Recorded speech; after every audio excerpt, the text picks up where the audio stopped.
शिक्षा भूमि संस्थान YouTube channel में मैं आपका तहे दिल से स्वागत करता हूं। चलिए दोस्तों, आज जो वीडियो है वो घटना चक्र से संबंधित है। इससे पहले हम 2 वीडियो दे चुके थे, पाषाण काल और सिंधु घाटी सभ्यता। ये वैदिक काल से संबंधित है और बहुत सारे प्रश्न ऐसे हैं जो बहुत सारे एग्ज़ामों में पूछे हुए हैं और पूछेंगे। बहुत सारे इम्पॉर्टेंट प्रश्न हैं, जैसे बिहार दरोगा, बिहार एसएससी, बीपीएससी वगैरह, चाहे अदर जो भी एग्ज़ाम हो जिसमें ये सब आता है, हिस्ट्री से प्रश्न आता है, वो सभी एग्ज़ाम के लिए महत्वपूर्ण है। तो चलिए हम स्टार्ट करते हैं। ध्यान दीजिएगा, वैदिक काल, ठीक है। देखिएगा, पहले प्रश्नों से स्टार्ट करेंगे। देखिएगा, पहला प्रश्न जो है क्या कह रहा है। आर्य शब्द जो है इंगित करता है, तो ये जो है श्रेष्ठ वंश को या श्रेष्ठ जन को या श्रेष्ठ कुल को, ठीक है। यहाँ से जो है आंसर डी हो जाएगा। देखिए, इसमें जो भी एक्स्ट्रा फैक्ट है वो आपको पढ़ना है और वो पढ़ेंगे तभी जो है आपको बेहतर से बेहतर जो है आपको प्रश्न मिलेंगे। आगे देखिए, अगला जो है 2 नंबर क्वेश्चन है। क्लासिकीय संस्कृति में आर्य शब्द का अर्थ है, तो आर्य शब्द का अर्थ है एक उत्तम व्यक्ति, ऑप्शन डी। आगे देखिएगा 3 नंबर क्वेश्चन। 3 नंबर क्वेश्चन क्या कह रहा है। 3 नंबर जो है क्या कह रहा है, सबसे पुराना वेद है, तो सबसे पुराना वेद कौन है, तो आपका ऋग्वेद है ना, तो ऑप्शन बी। आगे देखिए, अगला क्वेश्चन जो है आपका त्रयी नाम है, तो त्रयी नाम है तो तीनों वेदों को संयुक्त रूप से त्रयी कहते हैं, ऑप्शन ए। आगे देखिएगा, किस वैदिक ग्रंथ में वर्ण शब्द का सर्वप्रथम उल्लेख नमोल्लेख मिलता है, तो ये जो है आपका किस मतलब कह रहा है, तो ये ऋग्वेद होगा, है ना। आंसर क्या होगा, ऋग्वेद। आगे देखिए 6 नंबर क्वेश्चन। वर्ण व्यवस्था से संबंधित पुरुष सूक्त मूलतः पाया जाता है, तो ये जो है पुरुष सूक्त जो है मूलतः पाया जाता है तो ऋग्वेद में। आगे देखिए 7 नंबर। 7 नंबर जो है सुमेलित करना है और देखिएगा सुमेलित करते हैं अथर्ववेद। तो अथर्ववेद जो है आपका औषधि से संबंधित है। 1 मिनट देख लेते हैं और हाँ, औषधि से संबंधित, तो देख लीजिए, बोल देते हैं। अथर्ववेद जो है औषधि से संबंधित है। ऋग्वेद जो है आपका ईश्वर महिमा, यानी ईश्वर महिमा ए, ठीक है। उसके बाद यजुर्वेद जो है आपका बलिदान निधि, ठीक है। इसके बाद सामवेद जो है आपका संगीत, तो ये जो है आपका इसका मिलान हुआ। चलिए, ये आंसर है इसका। आगे देखिए, अगला क्वेश्चन है, फिर जो है फिर से मिलान करना है, तो चलिए मिलान करते हैं। ऋग्वेद, तो ऋग्वेद जो है आपका स्रोत एवं प्रार्थना, तो ऑप्शन यानी कि 4 में होगा। यजुर्वेद जो है स्रोत एवं कर्मकांड। इसके बाद सामवेद जो है संगीतमयी स्रोत। इसके बाद अथर्ववेद जो है तंत्र मंत्र एवं वशीकरण। चलिए आगे बढ़ते हैं। अगला क्वेश्चन है 9 नंबर। निम्नलिखित 4 वेदों में से किस एक में जादुई माया और वशीकरण का वर्णन है, तो देखिएगा ये जो है आपको जादुई माया जो है आपका सबसे नया वेद है ना, उसमें वर्णित है। यहाँ पे जो है आपको ये नहीं दिया हुआ है, अथर्ववेद इसका आंसर होगा। देखिएगा, हाँ, तो यहाँ आंसर क्या हो गया, अथर्ववेद, ठीक है, ऑप्शन सी। आगे देखिए, अगला क्वेश्चन है ऋग्वेद में ऋचाएँ हैं, तो देखिए ये ऑप्शन में जो है ना आपका दिया हुआ है 1000 से कुछ, लेकिन होता है 10,550 के आसपास, ठीक है। तो 10,550 या 52 या 56 इस तरह से याद रखना है, ठीक है। ये ऑप्शन में नहीं है इसलिए स्टार दिया हुआ है। आगे देखिए, ऋग्वेद है, तो ऋग्वेद है स्रोतों का संकलन, ऑप्शन ए। आगे देखिएगा, अगला क्वेश्चन फिर जो है मिलान करने के लिए है। यहाँ जो है ब्राह्मण ग्रंथ है और वेद है, कौन सा वेद का कौन सा ब्राह्मण ग्रंथ है, तो चलिए मिलाते हैं। ऋग्वेद का जो है आपका ऐतरेय है। इसके बाद सामवेद का जो है आपका पंचवीस है, इसके बाद जो है अथर्ववेद का जो है आपका गोपथ है, और यजुर्वेद का है शतपथ ब्राह्मण ग्रंथ। सबसे बड़ा ब्राह्मण ग्रंथ कौन है वो कमेंट करके बताइए। आगे देखिए 13 नंबर, निम्नलिखित में से कौन सा ब्राह्मण ग्रंथ ऋग्वेद से संबंधित है? तो ऋग्वेद से संबंधित है तो अब ये हुआ ना ऐतरेय ब्राह्मण ग्रंथ, ऑप्शन ए। आगे देखिए 14 नंबर क्वेश्चन। 14 नंबर क्वेश्चन क्या कह रहा है? गोपथ ब्राह्मण ग्रंथ ब्राह्मण संबंधित है, यानी कि गोपथ जो ब्राह्मण ग्रंथ है वो संबंधित है, तो अभी तो हुआ है अथर्ववेद से, है ना, ऑप्शन सी। आगे देखिए ऋग्वेद का कौन सा मंडल पूर्णतः सोम को समर्पित है? तो ये जो है आपका 9वां मंडल जो है सोम को समर्पित है। आगे देखिएगा ऋग्वेद संहिता का 9वां मंडल पूर्णतः किसको समर्पित है? तो यहाँ सोम और इस पे पर नामकृत देवता, ऑप्शन डी। आगे देखिए 17 नंबर, यज्ञ संबंधी विधि विधानों का पता चलता है, तो ये जो है यजुर्वेद से, ऑप्शन डी। आगे देखिएगा निम्नलिखित में से किसका संकलन ऋग्वेद पर आधारित है? तो ये जो है आपका सामवेद का। आगे देखिएगा 19 नंबर क्वेश्चन। 19 नंबर क्वेश्चन क्या कह रहा है? भारत के किस स्थल की खुदाई से लौह धातु के प्रचलन के प्राचीनतम प्रमाण मिले हैं? तो ये जो है अंतररंजी खेड़ा, ऑप्शन बी। आगे देखिएगा पढ़ लीजिए ये सब जो एक्स्ट्रा फैक्ट है। आगे देखिए 20 नंबर, उपनिषद पुस्तकें हैं, तो ये जो है दर्शन की पुस्तकें हैं। आगे देखिएगा उपनिषदों का मुख्य विषय है, तो उपनिषदों का मुख्य विषय है दर्शन, ऑप्शन बी। आगे देखिएगा निम्नलिखित में से किस एक वैदिक साहित्य में मोक्ष की चर्चा मिलती है? तो ये जो है मोक्ष की चर्चा जो है आपका उपनिषद में मिलती है, ऑप्शन डी। आगे देखिएगा अगला क्वेश्चन 23 नंबर, आध्यात्म ज्ञान के विषय में नचिकेता और यम का संवाद किस उपनिषद से प्राप्त होता है? तो ये जो है आपका कौन सा उपनिषद से? तो कठोप उपनिषद से, ऑप्शन सी। आगे देखिएगा नचिकेता आख्यान का उल्लेख मिलता है, तो ये जो है आपका कठोप उपनिषद से। आगे देखिएगा उपनिषद काल के राजा अश्वपति शासक थे, तो केकई के। आगे देखिएगा निम्नलिखित में से वैदिक साहित्य का सही क्रम कौन सा है? तो ये जो है वैदिक संहिताएं ब्राह्मण, अरण्यक और उपनिषद, ऑप्शन ए।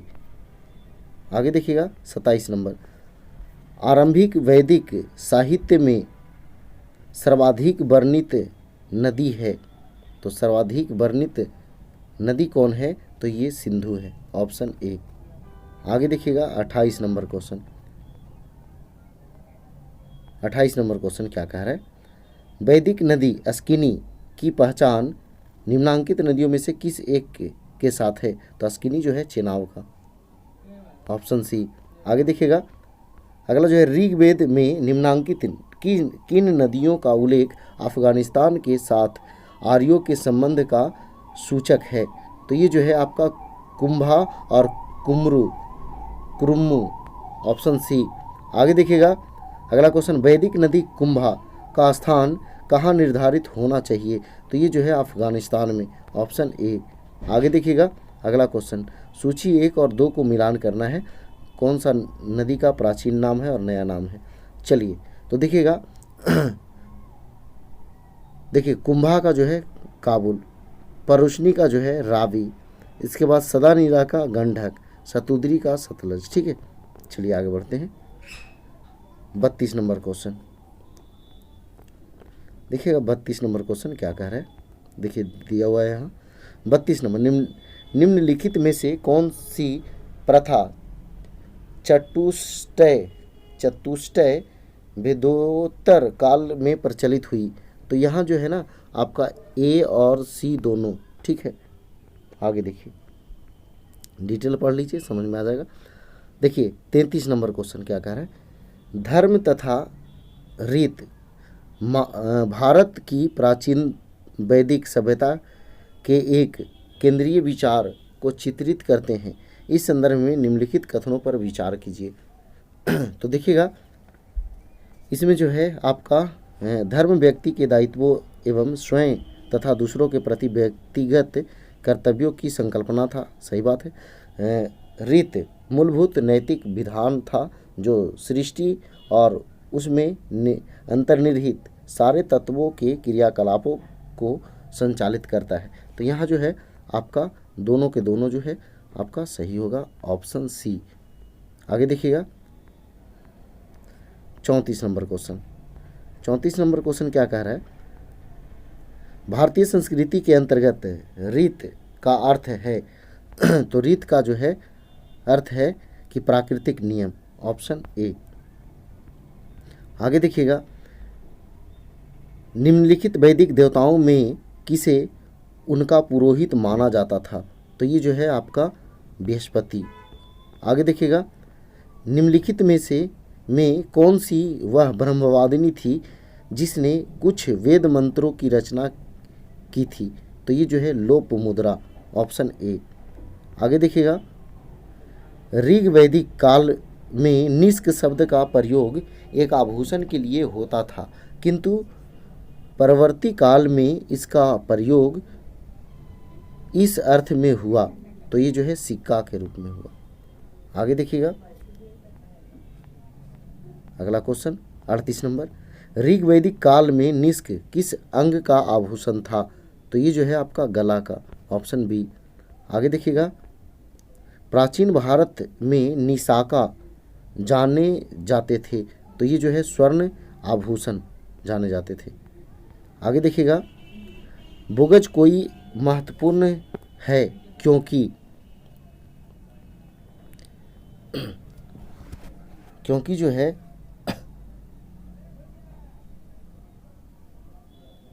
यह जो है यहाँ से प्राप्त अभिलेखों में वैदिक देवताओं और देवियों का नामोल्लेख का मतलब प्राप्त होता है। यहाँ से जो है ना 4 देवता मिलते हैं, ऑप्शन बी। देखिए ये 4 देवता दिए हुए हैं ना, इंद्र, मित्र, वरुण और नासत्य, ठीक है। आगे देखिए 41 नंबर क्वेश्चन। 41 नंबर क्वेश्चन क्या कह रहा है? निम्नलिखित अभिलेखों में से कौन सा ईरान से भारत में आर्यों के आने की सूचना देता है? तो ये जो है बोगज कोई अभिलेख। चलिए आगे बढ़ते हैं 42 नंबर क्वेश्चन। 42 नंबर क्वेश्चन क्या कह रहा है? 14वीं सदी ईसा पूर्व का एक अभिलेख जिसमें वैदिक देवताओं का वर्णन है प्राप्त हुआ है। तो ये जो है बोगज कोई अभिलेख से। आगे देखिएगा 43 नंबर, निम्नलिखित में से किसने आर्यों के आदि देश के बारे में लिखा था? तो ये जो है बाल गंगाधर तिलक। आगे देखिए अगला जो है, जिस ग्रंथ में पुरुष मेध का उल्लेख हुआ है वह है। तो देखिए यहाँ पे जो है ना आपको एक से अधिक ऑप्शन है, इसलिए जो है आपको ऐसा दिया गया है, ठीक है। तो ये जो है आपको याद रखना है, इसमें एक से अधिक ऑप्शन है, ये सटीक आंसर नहीं है। ये आप इसमें पढ़ लीजिएगा, आपको डिटेल पढ़ लीजिएगा, आपको क्लियर समझ में आ जाएगा, ठीक है। चलिए आगे बढ़ते हैं। शतपथ ब्राह्मण में उल्लेखित राजा विदेध माधव से संबंधित ऋषि थे। तो कौन थे? तो ऋषि गौतम राहुगण, ऑप्शन डी। आगे देखिएगा 46 नंबर क्वेश्चन, उत्तर वैदिक काल में निम्नलिखित में से किनको आर्य संस्कृति का धूर समझा जाता था? तो ये जो है ये दोनों में से कोई नहीं है, कुरु और पंचाल, यही जो है आपका आंसर होगा। कुरु और पंचाल को धूर समझा जाता था। पढ़ लीजिए डिटेल। आगे, गोत्र शब्द का प्रयोग सर्वप्रथम हुआ था तो ऋग्वेद में हुआ था। आगे देखिए, पूर्व वैदिक आर्यों का धर्म प्रमुखता था तो ये प्रकृति पूजा और यज्ञ, ऑप्शन सी। आगे देखिएगा, ऋग्वेद काल में जनता निम्न में से मुख्यतः किसमें विश्वास करती थी? तो वो जो है बलि एवं कर्मकांड में, ऑप्शन डी। आगे देखिएगा, प्रसिद्ध 10 राजाओं का युद्ध किस नदी के तट पर लड़ा गया था? तो वो जो है परुष्णी नदी के तट पर दासराग युद्ध, है ना। आगे देखिए अगला क्वेश्चन 51 नंबर। 51 नंबर क्या कह रहा है? ऋग्वेद में उल्लेखित प्रसिद्ध 10 राजाओं का युद्ध किस नदी के किनारे लड़ा गया? तो ये भी तो हुआ है, परुष्णी, ऑप्शन ए। आगे देखिए, निम्न में से किस नदी को ऋग्वेद में माते तमा, देवी तमा एवं नदी तमा संबोधित किया गया है? तो ये जो है सरस्वती नदी को। आगे देखिएगा अगला क्वेश्चन, उस जनजाति का नाम बतलाइए जो ऋग्वैदिक आर्यों के पंचजन से संबंधित नहीं है? तो ये जो है कीकट, ऑप्शन डी। आगे देखिए, प्राचीन काल में आर्यों के जीविकोपार्जन का मुख्य साधन था, तो क्या था? तो कृषि, ऑप्शन ए। आगे देखिएगा, ऋग्वेद में उल्लेखित यव शब्द किस कृषि उत्पाद हेतु प्रयुक्त किया गया है? तो ये जो है आपका जौ हेतु, ऑप्शन ए। आगे देखिएगा अगला क्वेश्चन, सूची 1 और 2 का मिलान करना है। फसल है और उसका जो है नाम जो है उस समय क्या कहा जाता था? तो देखिए, व्रीहि, व्रीहि जो है चावल को कहते थे। मुदंग, मुदंग के मतलब मूंग। यव, यव मतलब जो है जौ। और ईछू मतलब गन्ना। ठीक है, चलिए आगे बढ़ते हैं। अगला क्वेश्चन, ऋग्वैदिक पनी किस वर्ग के नागरिक थे? तो ये जो है व्यापारी। पनी यानी पनी जो है व्यापारी को कहा जाता था। आगे देखिए, वैदिक युग में प्रचलित लोकप्रिय शासन प्रणाली थी, तो वो जो है प्रजातंत्र, वंश परंपरागत राजतंत्र, ऑप्शन डी। आगे देखिएगा 59 नंबर क्वेश्चन, 59 नंबर क्या कह रहा है? वैदिक योगीन सभा जो है मंत्री परिषद थी, तो इसका आंसर जो है ऑप्शन सी हो जाएगा। आगे देखिए, किस वेद में सभा और समिति को प्रजापति की 2 पुत्रियां कहा गया है? तो ये जो है आपका अथर्ववेद में कहा गया है। आगे देखिएगा अगला क्वेश्चन, ऋग्वैदिक जनसभा जो न्यायिक कार्यों से संबंधित थी वह जो है सभा थी, ऑप्शन ए। आगे देखिएगा, आयुर्वेद अर्थात जीवन का विज्ञान का उल्लेख सर्वप्रथम मिलता है, तो ये जो है आपका अथर्ववेद में मिलता है, ऑप्शन डी। आगे देखिए, ऋग्वैदिक धर्म था, ऋग्वैदिक धर्म था, तो ये जो है बहुदेववादी, ऑप्शन ए। आगे देखिएगा अगला क्वेश्चन, एक्स्ट्रा फैक्ट है, पढ़ लीजिए। 64 नंबर, सर्वाधिक ऋग्वैदिक सूक्त समर्पित है, तो ये जो है इंद्र को, ऑप्शन बी। आगे देखिएगा, निम्नलिखित में से किसे ऋग्वेद में युद्ध देवता समझा जाता है? तो ये जो है आपका इंद्र को। आगे देखिएगा, ऋग्वेद में सर्वाधिक संख्या में मंत्र संबंधित है, तो ये अग्नि से। आगे देखिएगा, वैदिक देवता इंद्र के विषय में निम्नलिखित कथनों पर विचार कीजिए और कौन सा कूट जो है सही है उसका चयन करिए। तो देखिएगा, इसमें जो है आपका झंझावत के देवता थे, ये सही बात है, और वर्षा के देवता थे, यानी कि 1 और 4 जो है सही आंसर होगा। आगे जो है जो भी होगा 1 और 4 जो ऑप्शन में होगा वो आंसर हो जाएगा। चलिए, 1 और 4 था ना, तो डी ऑप्शन हो जाएगा। आगे देखिए अगला जो है अगला क्वेश्चन 68 नंबर, निम्नलिखित में से पूर्व वैदिक आर्यों का सर्वाधिक लोकप्रिय देवता कौन था? तो इंद्र थे, इंद्र। आगे देखिए अगला क्वेश्चन है, वैदिक देवमंडल में निम्न में से कौन देवता युद्ध का देवता माना जाता है? तो ये जो है इंद्र थे, युद्ध का देवता और वर्षा के देवता। आगे देखिए अगला क्वेश्चन है, 800 से 600 ईसा पूर्व के काल किस युग से जुड़ा हुआ है? तो ये जो है ब्राह्मण युग से जुड़ा हुआ है, ऑप्शन ए। आगे देखिएगा 71 नंबर, गायत्री मंत्र किस पुस्तक में मिलता है? तो ये जो है आपका ऋग्वेद में मिलता है, ऑप्शन सी। आगे देखिएगा, गायत्री मंत्र के नाम से प्रसिद्ध मंत्र सर्वप्रथम किस ग्रंथ में मिलता है? तो यह भी तो हुआ ऋग्वेद में, ऑप्शन सी। आगे देखिए अगला क्वेश्चन है, गायत्री मंत्र की रचना जो है विश्वामित्र ने की थी, ऑप्शन बी। आगे देखिएगा, सर्ग, प्रतिसर्ग, वंश, मनवंतर और वंशानुचरित संकेतक है, तो ये जो है पुराणों की, ऑप्शन बी। आगे देखिएगा पुराणों की संख्या जो है 18 होती है, ऑप्शन बी। आगे देखिए 76 नंबर, 76, श्रीमद् भागवत गीता मौलिक रूप से किस भाषा में लिखी गई थी, तो ये जो है संस्कृत में, ऑप्शन ए। आगे देखिएगा महाभारत मूलतः किस रूप में जानी जाती थी, तो ये जो है जय संहिता के रूप में जानी जाती थी। आगे देखिएगा सतसाहस्त्री संहिता उपनाम निम्नलिखित में से किस ग्रंथ का है, तो ये महाभारत का है। इसको 1 लाख जो है ना श्लोक है, इसीलिए बोला जाता है। आगे देखिए हिंदू पौराणिक कथा के अनुसार समुद्र मंथन हेतु किस सर्प ने रस्सी के रूप में स्वयं को प्रस्तुत किया, तो ये जो है वासुकी, ऑप्शन वासुकी सर्प थी। आगे देखिए अगला क्वेश्चन जो है 80 नंबर, क्या कह रहा है, किस काल में अछूत की अवधारणा स्पष्ट रूप से उद्धृत हुई थी, तो ये जो है आपका धर्मशास्त्र के समय, ऑप्शन डी। आगे देखिएगा सत्यमेव जयते शब्द किस उपनिषद से लिए गए हैं, तो ये जो है मुंडको उपनिषद से लिए गए हैं। आगे देखिएगा सत्यमेव जयते ये जो है आपका मुंडको उपनिषद से लिया गया है, मुंडक या मुंडको उपनिषद।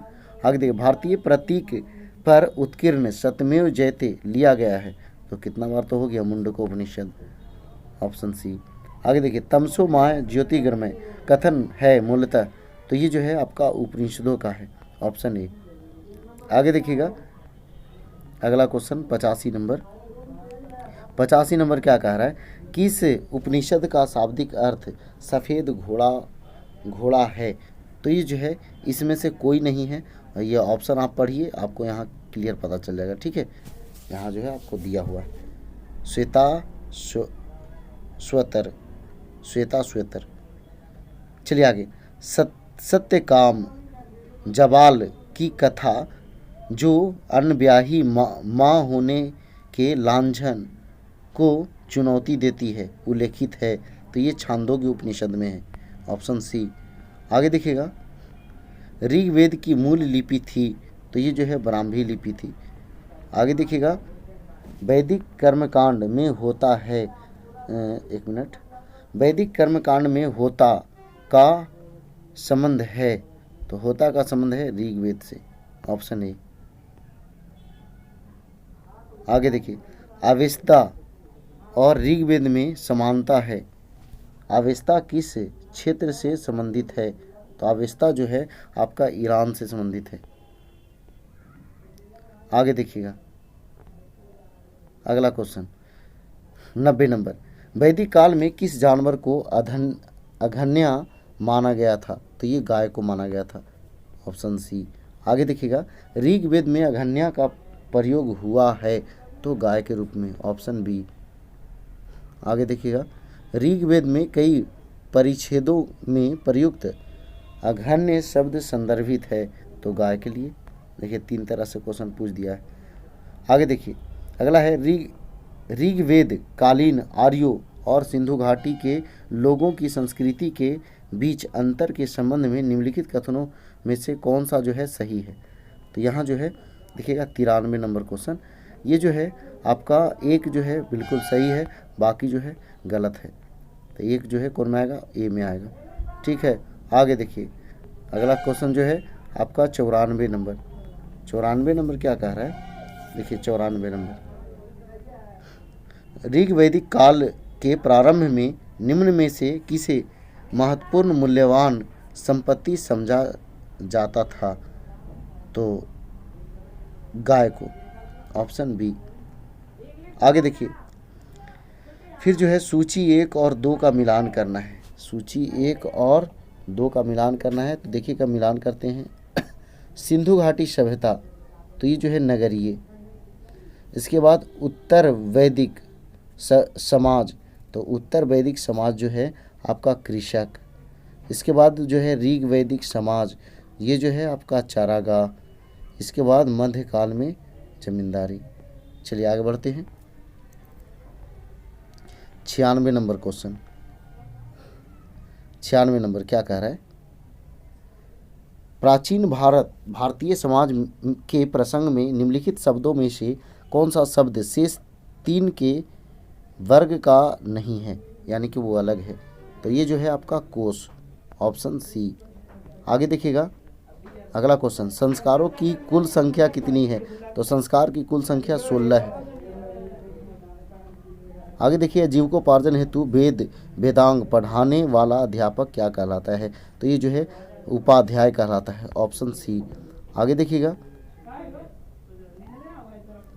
देखिए यही जो है लास्ट क्वेश्चन था, 98 क्वेश्चन इसमें शामिल था। देखिए दोस्तों, ये बहुत ही महत्वपूर्ण वीडियो है और सभी एग्जामों के लिए महत्वपूर्ण है। अगर वीडियो पसंद आया तो वीडियो को लाइक कीजिए, दोस्तों के साथ शेयर कीजिए। तो आज भर इतना ही। जय हिंद, जय भारत, वंदे मातरम।